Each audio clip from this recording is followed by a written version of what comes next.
Welcome to Family Secrets Unveiled, where we delve into the shadows of human experience, unearthing tales that often defy belief.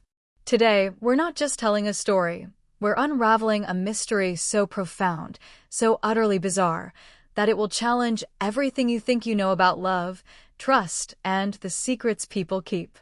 Imagine, if you will, the pinnacle of human joy, a day meticulously planned, a moment etched into memory, a wedding. The air is thick with anticipation, the scent of fresh flowers mingling with the excited whispers of guests. Sunlight streams through stained glass windows, illuminating a scene of perfect, almost ethereal beauty. Sarah, a woman whose spirit radiated warmth and kindness, stood at the altar, her heart aflutter. She was a kindergarten teacher from a small, close-knit town in upstate New York, known for her infectious laugh and her unwavering optimism. Her eyes, the color of warm honey, sparkled with unshed tears of happiness as she watched her fiancé, Michael, approach. Michael, a man whose charm was as effortless as his smile, was a successful architect, new to town but quickly embraced by everyone. He was tall, with a strong jawline and eyes that held a certain captivating intensity, a depth that Sarah found both intriguing and reassuring. They had met at a local charity event, a chance encounter that felt, to both of them, like fate. Their courtship had been a whirlwind of passionate dates, shared dreams, and quiet evenings spent planning a future together. He had proposed on a picturesque autumnal afternoon, beneath a canopy of vibrant leaves, and Sarah had, without a moment's hesitation, said yes. Their wedding day, however, was destined to become a nightmare beyond comprehension. The church was adorned with white roses and lilies, symbolizing purity and devotion, a cruel irony given what was about to unfold. Sarah wore a gown of ivory lace, a family heirloom that had graced generations of brides, its delicate fabric now trembling slightly with her nervous excitement. Her best friend, Emily, a vivacious redhead with a penchant for blunt honesty, stood beside her as maid of honor, offering reassuring smiles. Emily had been a little skeptical of Michael at first, a protective instinct born from years of friendship, but even she had eventually succumbed to his charm. The minister, Father Thomas, a kindly man with a gentle demeanor, began the ceremony, his voice resonating through the hallowed space. Sarah's grip tightened on her bouquet, a cascade of white orchids, as the pivotal moment arrived. "Do you, Michael Andrew Thompson, take Sarah Elizabeth Miller to be your lawfully wedded wife?" Father Thomas asked, his gaze settling on Michael. A hush fell over the congregation. Every eye was on the groom. Michael, who had just moments before been radiating a quiet confidence, now seemed to hesitate. A flicker of something unreadable crossed his face. Was it doubt? Fear? Or something else entirely? A bead of sweat traced a path down his temple. He opened his mouth, as if to speak, but no words came out. The air grew heavy, thick with an unspoken tension. Sarah's smile wavered, a tiny wrinkle appearing between her brows. "Michael," she whispered, her voice barely audible. The silence stretched, agonizing and profound. Guests exchanged uneasy glances. Emily squeezed Sarah's hand, a silent question in her eyes. And then, in a move that would forever haunt the memories of everyone present, Michael turned. Not towards Sarah, not towards the minister, but away. He took one step, then another, his movements stiff, almost robotic. A collective gasp rippled through the church as he walked, with an unnerving deliberateness, down the aisle, past the bewildered guests and out the heavy oak doors. He didn't run, he didn't stumble, he simply walked away. The doors closed behind him with a soft thud, a sound that echoed like a gunshot in the stunned silence. Sarah stood frozen, her bouquet slipping from her grasp, the white orchids scattering like fallen snow on the polished floor. Her vision blurred, the beautiful church transformed into a hazy, nightmarish tableau. The dream, the meticulously planned future, the love she thought she shared, all dissolved in that single, inexplicable departure. The groom had vanished. Not a trace, not a word, just an empty space where her future husband once stood. The joy of the day had curdled into a bitter, confusing anguish, leaving behind a gaping void filled with questions that screamed in the silence. What had just happened? Why would a man, standing at the precipice of a lifelong commitment, simply disappear? The answers, as we would soon discover, were far more sinister than anyone could have imagined. This wasn't just a runaway groom, it was the opening act of a chilling drama, a dark unraveling that would reveal the depths of deceit and the fragility of truth. The days that followed Michael's disappearance were a blur of confusion, despair, and an agonizing parade of law enforcement officers, worried friends, and speculative neighbors. Sarah moved through it all like a ghost, her vibrant spirit dimmed, her honey-colored eyes now hollow and filled with a perpetual sadness. The wedding dress, once a symbol of hope, now hung in her closet like a shroud, a cruel reminder of the dream that had been so brutally snatched away. Emily, fiercely loyal, became Sarah's anchor, fielding calls, fending off intrusive questions, and offering silent comfort. The police investigation yielded frustratingly little. Michael seemed to have vanished into thin air, leaving behind no note, no explanation, not even a trace of his movements after he walked out of the church. His apartment, when they finally gained access, was meticulously clean, almost sterile, as if he had never truly lived there. There were no personal mementos, no hidden journals, nothing to suggest a life beyond the carefully constructed facade he presented to the world. It was unsettling in a way that began to gnaw at Sarah's already fragile peace. She began to question everything. Who was Michael, really? The charming, attentive man she had fallen in love with, or a phantom, a figment of her own desperate desire for happiness? A few weeks after the non-wedding, a small, unassuming package arrived at Sarah's doorstep.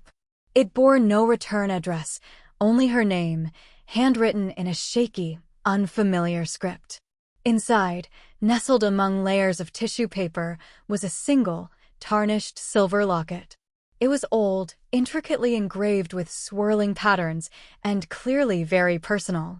Sarah's fingers trembled as she opened it.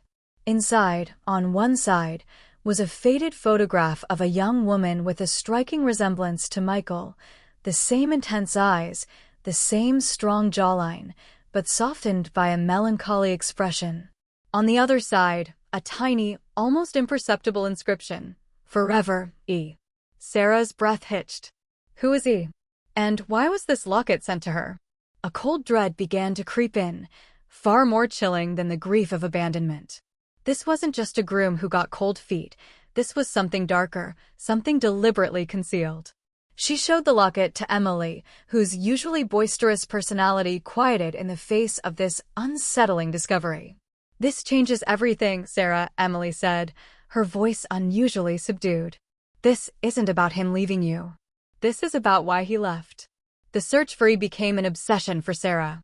She delved into Michael's past, trying to find any mention of a woman with that initial. His online presence was minimal, his social media accounts sparse, and devoid of personal history. It was as if he had deliberately erased himself from the digital world, leaving only breadcrumbs for a carefully curated public persona. Her investigation, however, led her to a small, obscure online forum dedicated to unsolved disappearances. And there, amidst the heartbreaking pleas and speculative theories, she found it.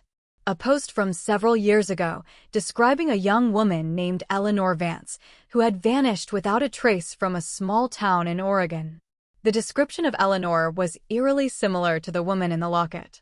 The post included a blurry, pixelated photograph, and Sarah's heart pounded as she recognized the same face, the same haunting eyes. But the post also mentioned something else, something that made Sarah's blood run cold. Eleanor Vance's fiancé, a man named Andrew Miller, had also disappeared at the same time. Andrew Miller. Michael Andrew Thompson. The middle name. The hair on Sarah's arms stood on end. Was it a coincidence? Or was this the same man? And if so, why had he meticulously changed his identity, and why had he chosen her, Sarah Miller, as his next bride? The questions spiraled, each one more terrifying than the last. Sarah felt a profound sense of betrayal, not just by Michael's disappearance, but by the elaborate deception he had woven around her. The man she loved, The man she almost married was a ghost, a chameleon, possibly a criminal. Emily, now fully on board, helped Sarah dig deeper. They discovered that Michael had arrived in their town about 2 years ago, claiming to be transferring from a firm in California.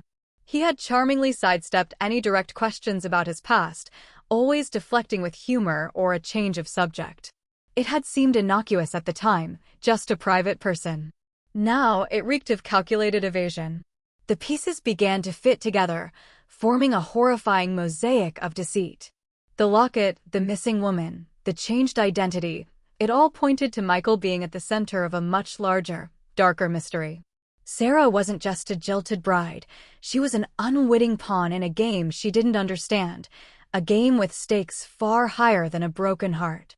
The realization was a bitter pill to swallow. Her love story had abruptly transformed into a chilling thriller, and she was trapped, irrevocably, in its unfolding narrative. Sarah and Emily's investigation soon led them down a rabbit hole of digital breadcrumbs and old newspaper clippings, painting an increasingly grim picture. They discovered that Eleanor Vance had been an investigative journalist, working on a story about a high-profile corruption case involving a powerful real estate developer named Marcus Thorne. Thorne was known for his ruthlessness, his connections to organized crime, and his penchant for silencing anyone who stood in his way. As Sarah connected the dots, a chilling possibility began to emerge. What if Michael, or rather Andrew Miller, wasn't just a runaway groom, but a pawn, or perhaps even an accomplice, in something far more sinister involving Thorne? The more they dug, the more the pieces of this dark puzzle clicked into place. Eleanor had been dangerously close to exposing Thorne's illicit activities, and her disappearance, along with Andrew's, had been officially ruled as a tragic, unexplained vanishing. But Sarah now suspected something far more nefarious. One afternoon, while meticulously sifting through old public records from Oregon, Emily stumbled upon a grainy photograph. It was a group shot from a construction site opening years ago. There, in the background, almost overlooked, was a familiar face, Michael or Andrew, standing next to Marcus Thorne, a deferential expression on his face. This wasn't a chance encounter. This was a direct connection. A knot of ice formed in Sarah's stomach. Michael wasn't just linked to Eleanor. He was directly linked to the man Eleanor was investigating. The implications were staggering. Could Michael have been a plant, sent to get close to Eleanor, perhaps to gather information, or worse, to facilitate her disappearance? The thought was unbearable, but it explained so much: his erased past, his charm that felt almost too perfect, his sudden, inexplicable flight. Sarah felt a profound sense of nausea, the realization that she had been utterly blind, utterly manipulated. Her love for Michael now felt like a cruel joke, a weapon used against her. Armed with this new, terrifying information, Sarah knew she couldn't go to the local police. Michael had vanished once, and the official investigation had hit a dead end. She needed to approach this differently. She and Emily decided to track down one of Eleanor's former colleagues, a grizzled, cynical reporter named Frank Reynolds, who had been vocal about his suspicions regarding Eleanor's disappearance. Frank, initially reluctant and guarded, eventually recognized the gravity of Sarah's discoveries. He confirmed their worst fears. Eleanor had indeed been close to exposing Thorne, and Andrew Miller, her fiancé, had worked for one of Thorne's subsidiary companies. Frank revealed that Andrew had been a highly ambitious young man, eager to climb the corporate ladder, and had initially seemed devoted to Eleanor. But in the weeks leading up to their disappearance, Eleanor had expressed growing concerns about Andrew's changing behavior, his increasing secrecy, and what she suspected were attempts to subtly sabotage her investigation. The climax arrived with a discovery that shattered any remaining vestiges of Sarah's hope for Michael. Frank, using his network of contacts, managed to access old security footage from a secluded warehouse on the outskirts of Thorne's property, taken just days before Eleanor and Andrew vanished. The footage was dark, grainy, but undeniably clear enough. It showed Michael, or Andrew, dragging an unconscious Eleanor Vance into the warehouse. His face, usually so full of warmth and charm, was twisted with a cold, almost detached determination. He wasn't a victim, he was a perpetrator. The betrayal hit Sarah like a physical blow, knocking the wind out of her. Her Michael, the man who had promised her forever, was involved in the abduction and likely the murder of another woman he had pledged to marry. The sheer scale of his deception, his capacity for cruelty, was mind-boggling. He hadn't just disappeared from their wedding, he had vanished from his entire life, discarding identities as easily as he discarded human lives, all to serve a master far more dangerous than himself. The footage confirmed it all. Michael wasn't running from Sarah, he was running from his past, a past stained with treachery and blood. He had rebuilt his life, creating a new identity, a new persona, perhaps to escape the ghosts of his previous actions, or perhaps to simply continue his predatory pattern. Sarah was not just a jilted bride, she was a target, chosen because of her unassuming nature, her trust, her very name. Miller, an ironic echo of his true identity. The realization was a devastating punch to her soul. She hadn't just lost a fiancé, she had been loved, manipulated, and nearly married by a monster. The wedding day wasn't just a disaster, it was a narrow escape, a divine intervention that had pulled her back from the brink of a life entangled with profound evil. The pain was immense, but so was the clarity. She now knew the horrifying truth, and with that truth came a chilling determination. With the irrefutable evidence in hand, the path forward, though fraught with danger, became clear. Sarah, hardened by betrayal and fueled by a righteous fury, knew she had to expose Michael and, by extension, Marcus Thorne. Frank Reynolds, sensing a story that could finally bring justice to Eleanor and expose Thorne's empire of corruption, threw his full support behind Sarah and Emily. They meticulously compiled their findings, creating a comprehensive dossier that linked Michael, Andrew Miller, to Eleanor's disappearance and Thorne's criminal activities. It was a dangerous game they were playing, as Thorne was a man who operated with impunity, his reach extending into every corner of power. But Sarah was no longer the naive kindergarten teacher. She was a woman transformed, forged in the crucible of deceit, determined to ensure no one else would suffer the same fate. Their plan was audacious. They decided not to go to the local police, fearing that Thorne's influence might already be too strong there. Instead, Frank leveraged his connections to a federal investigative agency known for tackling organized crime and political corruption. It took weeks of careful maneuvering, discreet meetings, and the presentation of their compelling, albeit circumstantial, evidence. The video footage from the warehouse, though old and blurry, was the linchpin, undeniably placing Michael at the scene of Eleanor's abduction. The silver locket, a silent testament to a forgotten love and betrayal, provided the emotional weight, connecting the disparate threads of the narrative. Finally, after what felt like an eternity, the federal agents recognized the gravity of their case. A full-scale, covert operation was launched, targeting Thorne and his network. The crackdown was swift and brutal, a cascade of arrests that sent shockwaves through the region. Marcus Thorne's empire crumbled, his illicit activities exposed for the world to see. He was apprehended, along with dozens of his associates, facing a litany of charges that would ensure he spent the rest of his life behind bars. But Michael, the elusive groom, the chameleon, remained at large.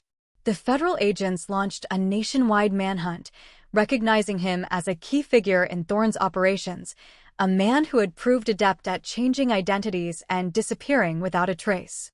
Sarah often wondered if he had seen the news, if he was watching the world he had meticulously built crumble around him. The thought brought her a strange mix of satisfaction and lingering pain.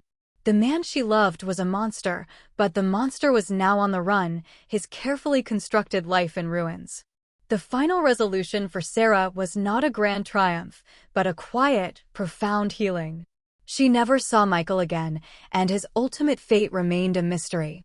Some speculated he had fled the country, others that he had been silenced by Thorne's remaining loyalists to prevent him from testifying. The ambiguity was, in its own way, a kind of closure. The questions about why he left the altar were answered, replaced by the chilling truth of who he really was. Sarah returned to her life, but she was forever changed. The world no longer seemed as bright, as simple, but she was also stronger, wiser, and more resilient. She found solace in her teaching, in the unwavering friendship of Emily, and in the quiet determination that had allowed her to uncover such a dark truth. The trauma of the wedding day, once a gaping wound, slowly began to scar over, a reminder of the darkness she had faced and overcome. The story of the groom who vanished during the vows became a cautionary tale, a whispered legend in their small town, a stark reminder that sometimes the most charming smiles hide the darkest secrets. Sarah's journey, from heartbroken bride to reluctant detective, resonated deeply with many, a testament to the strength of the human spirit in the face of unimaginable betrayal.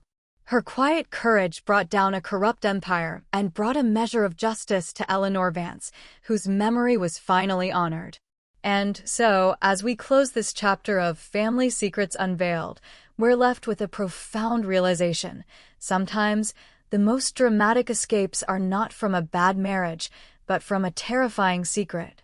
Life has a way of revealing its true colors, often in the most unexpected and brutal ways. So, what do you think of Sarah's harrowing journey? Let us know in the comments below. If you found this story as gripping as we did, please hit that like button, subscribe to Family Secrets Unveiled for more deep dives into the hidden corners of human drama. And don't forget to ring the notification bell so you never miss another chilling tale. Until next time, stay curious and remember, some secrets are best left undisturbed, but others, like Michael's, demand to be brought into the light.